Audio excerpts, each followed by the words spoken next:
Oh,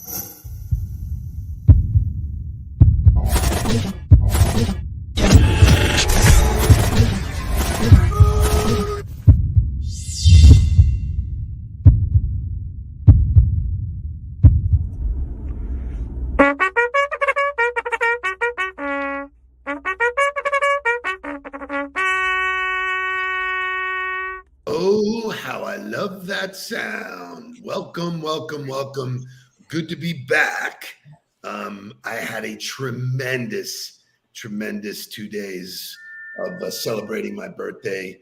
Definitely felt the love from everybody. The messages, everything was super cool. I did tune in yesterday. Turned it on. Did you? I did. I watched it. So it was great. You didn't comment. We didn't know you were here. I did it on purpose. Incognito. I said, I'm not going to engage. I'm just going to kind of take the day. I watched it from the balcony of our room, which I'll tell you is probably the nicest hotel room I've ever been in. Man, the guitar at the Hard Rock is the place to be. Between the spa day that you had, which looked absolutely phenomenal. Pool is great. Your room was ridiculous. So it's really awesome. You missed the dinner at Kuro, which was, I might say. I don't really count that as the guitar, though. You know what I mean? Like the guitar itself as its own entity, like really elevated the experience of Hard Rock. I totally agree. It's a whole different crowd. Maybe because they put Weston Jewelers in there. Maybe that's why. When we did see Jesse, and then we did Weston Jewelers. You guys sent. We did a flyby over there. He's such a great guy. So great. Good morning to everybody rolling in. Good morning to Ann Gottwald. It's great to see you this morning. Good morning to Stephanie with 2 T's and 2 F's. She's a steady, man. She's getting the consistency thing down. Much appreciated. Looking forward to my virtual coffee with her. Speaking of virtual coffees, there were a couple of things on the calendar yesterday that I just couldn't move, didn't want to move. And so I said, let me just engage with them. One of them was my old friend, Sean Shackman. Sean is a fellow Met fan. And fellow Knoll. Fellow Knoll, right? So we kept that on the map. He is a guy that watches the Huddle, does not have the time to engage and show up live. So he's a perfect example of why our numbers are berserk. But it was great catching up. He knew exactly what was going on with me. And he said, wow, can't believe on your birthday, And I said, well, yesterday was my birthday. The day after. Carry over the celebration. Had a great time with him. I did participate in the committee for our Ultimate Guys Night Out event, which will be even better this year. We're doing it on a Monday night with benefits Junior Achievement. It's on a Monday night. We have a football theme. We'll be smoking cigars and watching Monday Night Football. It's going to be unbelievable. Let's go. Is it going to be at the Hard Rock? Out of the park last year. I'm going to raise the bar this year. But then the most fun call of the day, Shake, show me Brian Lynn. So little backstory, Brian Lynn and I worked together way back when he was running the show at Toshiba. He was one of the first clients that I worked with on LinkedIn, and he's a runner. And so I said to him back then, I said, dude, just post about running and see what happens. Boom, overnight. He connected with decision makers. So he's now with UKG.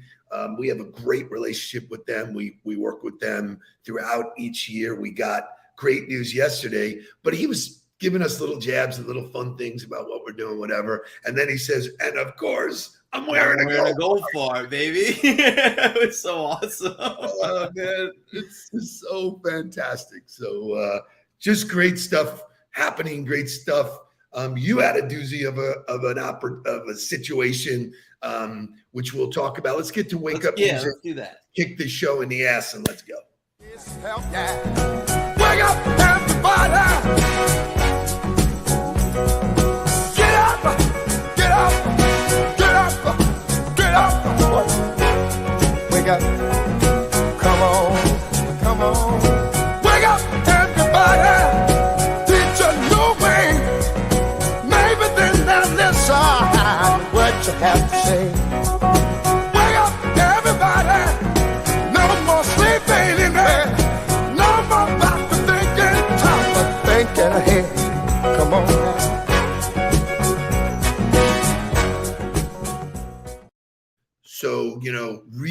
time stories matter. This was not on the docket, but roll. So this was an impromptu coaching session that happened. I never answer the phone for a number that I don't recognize, right? Unless I'm like expecting a call from somebody and I don't have their number saved and I got introduced or something like that, then maybe I'll answer. Well, that situation happened yesterday. I got a call, number I was like, oh, is this that person? So I picked up. Sure enough, boom, they launched into a, can I get 20 seconds of your time? And I was in a mood. It's kind of like a Boiler Room moment for those of you that have ever seen that movie, where I was like, I'll play along for the next 3 minutes to see what happens. And it was absolutely atrocious, right? Like, immediately jumped into trying to sell me seamless AI. But in the intro to what he was saying, he said, I saw your LinkedIn and noticed that you were this. And then he went on this sales pitch, and I stopped him and I said, dude, if you saw my LinkedIn, then you saw that I posted about my dad's birthday today, right? I was like, what a great opportunity for you to enter into the call to say, hey, just want to wish your dad a happy birthday. And maybe you and I can have time for a conversation sometime. You would have been far better off getting, you would have been much more likely to get me to engage with that than what you've done right here. And he was super appreciative of it, was like, oh, I appreciate it. Thanks, whatever. We hang up the call. Sure enough, he connects with me on LinkedIn. Shay, show me the message. So he said, Mark, thank you for taking that time and coaching me up a bit. It went a long way, and I greatly appreciated the advice. Thank you, and in all caps, coach. Happy birthday to your dad. I forgot to mention that on our call. So shout out to Christian, who in the initial was absolutely half-assing it. And you know what? I took the moment to offer him some perspective, and then that actually landed with him and resonated and got some feedback from him. So really fantastic stuff. I mean, the process that we talk about works. Andrea, who I am so enjoying the work with, actually just redoing her sales process has been amazing. We're starting to gallop. We're getting results, consistency. She poses a great question. It doesn't get results. People get burnt out, frustrated because there's no real results. So, you'd think at some point sales management, sales leaders would go, this just doesn't work, man. We got to throw it out. Brian gets it. Brian specifically from UKG said, I've got 16 young minds. Interns. Right. They're investing in their interns to ensure that they set the right standard for what their behavior should be looking forward. That's an ultimate leader right there. Did you get what I did there? You did, yes. The ultimate software. United Chronos Group. Whatever. Very nice. Very, very nice. But all of this is summed up in this amazing video by my man. All right. Don't half-ass it. Don't half-ass it. Boy, that never goes out of style, does it? I mean, think about it. If you're gonna do something, if you've chosen to do something, whatever it is, easy, hard, if you give it your all and you don't half-ass it, win, lose, draw, get what you want, don't get what you want, whatever the outcome is, at least you're not going to have to wonder, would the outcome have been different? What if I did give it my all? And boy, wondering that is what keeps us up at night. Boom! And that kind of carries me to the other conversation, of like Brian Lynn referenced the Mike Tomlin, podcast, and he was like, dude, I got a whole page of notes from that. And I pulled one of the quotes and posted about it this morning, which is, you can't do ordinary things and expect unique results. Half-assing it is ordinary. Everybody's half-assing it. Everybody's doing just enough to get by. If you'll just make the decision that you're not willing to do that, you're not willing to do what everybody else is willing to do, it's amazing what can happen with the results. So it's, for me, my boss is me. I'm looking in the mirror going, I know I got to do this. And what I've learned is it's just the consistency of all of it. When I show up, I don't go a million miles an hour and I don't go 0 miles an hour. I'm just steady doing it every single day. And I just have so much fun doing it because I'm focused on the people, not on the closes, and the right things happen. We never pushed Brian to do anything. He did something, it worked. They've talked about us. Now they're ready to come back with, a bunch of new stuff. So I just, when I say to people, they make it harder than it has to be. There's a guy a cold call who you impacted because there's nobody teaching him this right stuff. There's nobody teaching him. Like, that's the thing to me, is that, like, and it was the same thing when I got to ESPN. It's the same thing in every organization. There's just nobody teaching him how to do the work up front, right? Like, and that to me was like when you taught me the modern biz dev strategy with the top 25 and the research on the commonality. I was like, none of this has anything to do with anybody else. All of this has to do with me, and everything else in sales that they're talking about of closing and revenue has everything to do with other people making the decision. I can't control that. So you're telling me that you're going to judge me on an outcome that I can't control? Oh, by the way, I'm used to that, right? That's what coaching is about. That's what winning and losing is about. I'm not playing the game. All I'm doing is trying to put the team in the best position to be successful. So I had to be maniacal about focusing on what I could control in order to set us up for success. It's the exact same thing in biz dev. That's why it made so much sense to me. That's why I didn't have to question it. I was like, great, you're giving me a process that allows me to focus on what I can control in order to give myself the best opportunity. That's all I needed to know. Gotta love it. So shifting gears, you're about to take a trip. I am. You are going to fly on the Big Birdie. And I am. Talk about things. Hopefully. Talk about things you do not have control over. Talk about things that cause stress. I pulled an article the other day. A flight attendant bluntly shared these travel tips. And here's what she said. She said, don't fly if you can drive. Her cutoff is anything less than 7 hours. I don't spend 7 hours in the car. So I say I'm still flying. Fly much earlier than you think you should. So this is significant. I'm used to saying, okay, I'll fly the morning of, Right. I'll get there at 10 and I'll do whatever. That philosophy I can see is done. So Correct. You don't have urgency to be there. You just want to be there. So different. And this one's crazy. Arrive early at the airport. This morning, I heard them say 3 to 3.5 hours before. Why? What's the difference if the plane's not leaving? So yeah, it's a great point. And I think depending on like who you are, like every time I go to Miami to drop off Kai or to pick up Kai, like the line to go through security is like around the building. It's so long. But if you're not TSA pre-check or clear, I highly recommend that you do that, because I'm not even on the flight. I just have a gate pass to go through with Kai, but I'm a clear member. So I go right to the clear line. We get right through, go right up and go right in. So what normally would take us a really long time and we'd have to get there hours and hours early helps us a little bit. Love it. Last two. This is, I think, good advice. I always buy direct through the carrier. Never ever buy through like Expedia or whatever. You're done. As soon as your flight gets canceled, you have no leverage at all. Right, exactly. So, and finally, and this is great advice, probably universally, don't get drunk.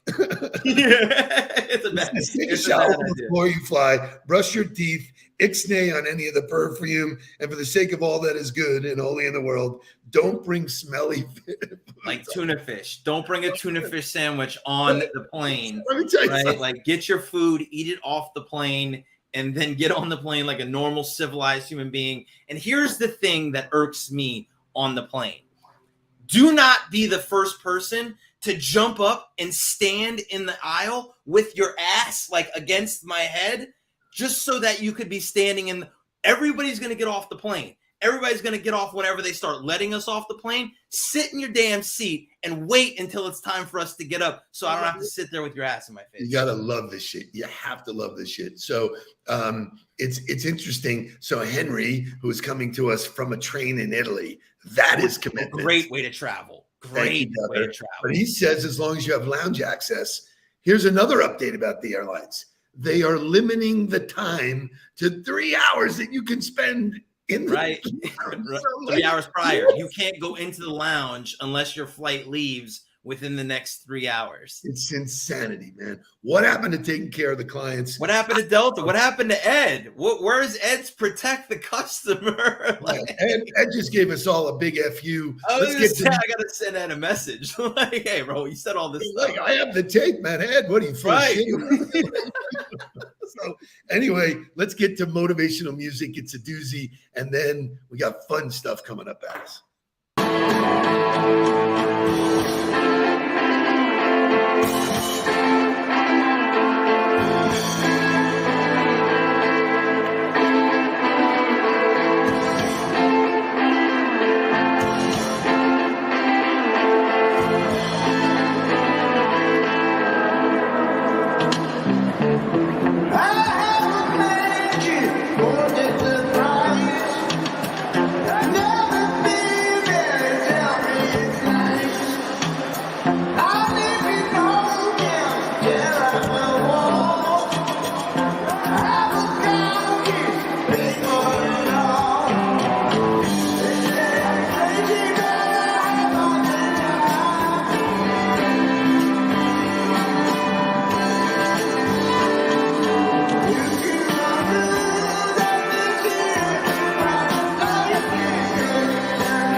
Great song. Life has been good to me so far. That is how I'm kicking off my 62nd year. So there's a couple of things. We're not going to get to them today, so it's kind of crazy. I had two things lined up. One of them is it is National Handshake Day, which there is a very our favorite days of the year, isn't it? Right? Like, it's what? It's one of our favorite days of the year. 1,000%. So and then I was going to lead us into life lessons a father can teach a son. So tell your friends, I'm doing it tomorrow because tomorrow I'm hosting with Jake. So it's just as appropriate. You will be gone on your trip. You'll be gone through next week, which is cool. We got you covered. But this National Handshake Day is just so funny that, you know, we celebrate this day on the last Thursday of each year. People across the nation of all the various forms of greeting, there's handshake. Indulge me with this funny video. The lingerer drops in at number 5. There's shaking hands and then there's holding hands. Obviously, the lingerer has no idea which is which. Awkward. Number 4, the decliner. Decliners are fastidious folk. They won't touch a doorknob without sanitizing it, let alone shake hands. Number 3, the tickler. Everything appears normal enough, and then something feels a bit odd. It's their middle finger stroking the palm of your hand. In second place, it's the vice.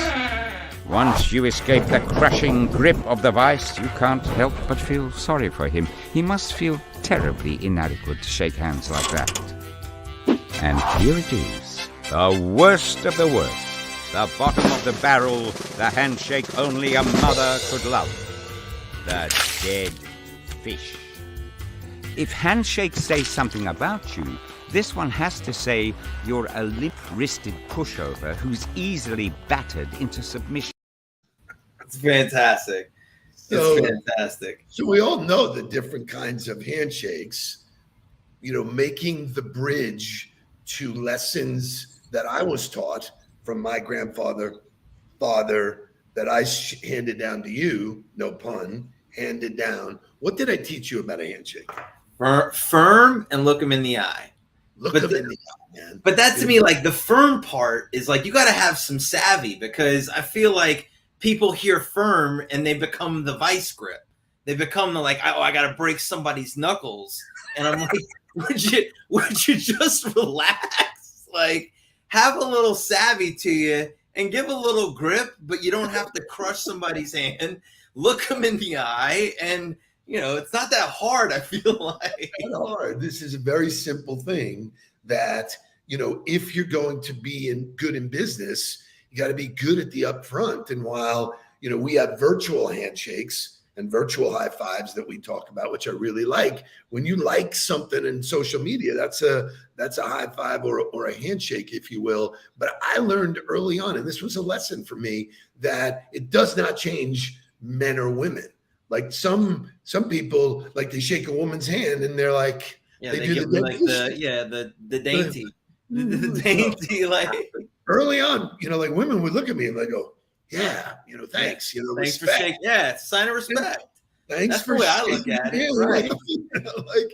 So I think it's all part of the preparation, the things that you teach your children, the things you teach, like in your business. Yeah, I think it's the standard. It's the standard that you set for how, as an organization, you show up, right? Like working with Citi, when you work on a greeting at the door in retail, that's your standard. That's how you are showing up to somebody, whether it be the first time or the 50th time that they've met you. And if you don't meet the standard or you don't set the standard for them, then you're leaving it up to, you never know. You might get a dead fish or you might, get a tickler. Oof.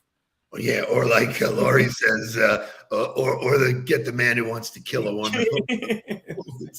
So in closing today, National Handshake Day, if you're looking for a piece of social media, there's a doozy, recognize it, talk about it. You can have a conversation with somebody about handshake. Everybody knows sweaty palms. Everybody knows dead fish, all that kind of stuff. But it is also, and I don't really get this, social media day. Okay, so very similar to some of the other stuff is every day is social media day. Yeah. So, the to honor it in like smiling. It's crazy that it happened though. I think, recognizing the way social media has changed the world and changed human behavior and offered opportunity, both good and bad, I think is worth a conversation at least. And so that's really what social media is. It's a conversation. I love that. What a great way to end. Double G, thanks for all you do. But when you talk about the big man hug, this is serious. When I jump into something, right, and I'll say to somebody straight up, are you a hugger? Right. Yeah. And then they embrace, and it's man or female. That like, are you a hugger? Because it instantly is a bond. For me, like in my generation, like the handshake, depending on like who you are and like what your style is, like the embrace here and then like the wrap around the back for the hug is like a normal behavior. So like if you kind of know that somebody's got that vibe and then you link and embrace that way, it means something way different than just a handshake. Debbie Hammer, who's big fan of the Huddle, she's here all the time. Hoping yeah, give me the X. Give me the X. Yeah, no, we gotta love the handshake. Gotta love the handshake. Handshakes are here. Handshakes are here to stay, however they are. What a fun day. Wishing you a great trip. You guys have a great 4th of July weekend. I will see you a week from today, next Thursday. Have a great time. Let's get out of business. Please don't worry about me. I'm about to let my heart speak. My friends keep telling me to leave this. So let's get down to business. Let's get down to business. Give you one more night to get this.